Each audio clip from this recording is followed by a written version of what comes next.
My name's Deanne Carson. I'm CEO of Body Safety Australia. Body Safety Australia was established in 2015 to promote childhoods free from violence where children could enjoy equitable and respectful relationships. Body Safety Australia has developed our Superstars program. Superstars is a program delivered to children in early childhood education and primary school to prevent childhood sexual abuse. It's a whole of community program that also works with parents and educators and teachers so that they can identify grooming and intercept and report if necessary. We are so excited to have won an Australian Crime and Violence Prevention Award.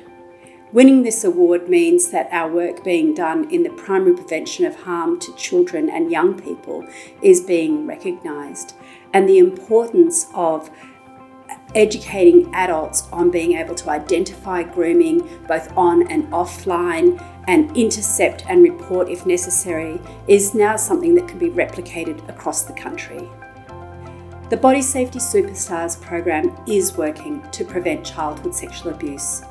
We hear from children and young people on an almost daily basis that they have been groomed and that somebody has tried to hurt them, and that having done our program, they've been empowered to stand up, to say no, and to reach out to safe adults who can help them.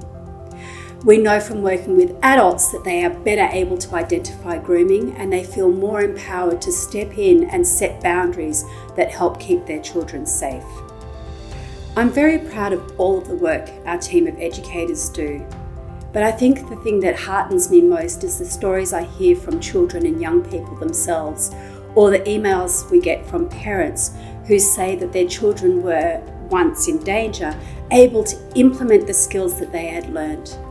I also hear a lot from adult survivors of childhood sexual abuse who say that doing our programs have helped them understand what occurred to them as children and be able to implement skills as parents to ensure that this didn't happen to their own children.